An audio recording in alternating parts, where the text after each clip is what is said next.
এই জন্য বললেন, কুকুর তুমি কে? তুমি তো সাধারণ কুকুর নও।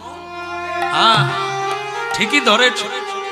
আমার নাম হচ্ছে ধর্মরাজ। আমি স্বয়ং ধর্ম।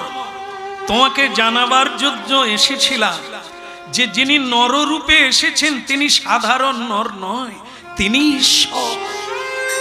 তিনি স্বয়ং শ্রীহরি, যার ইচ্ছাতে পৃথিবী চলছে, যার ইচ্ছাতে হরণ করে, যার ইচ্ছায় পৃথিবী সৃষ্টি হয়, তিনি।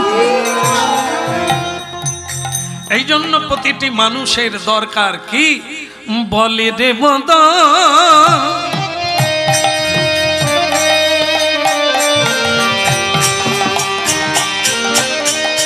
বলে রে বদন, বলে রে বদন সুধামা।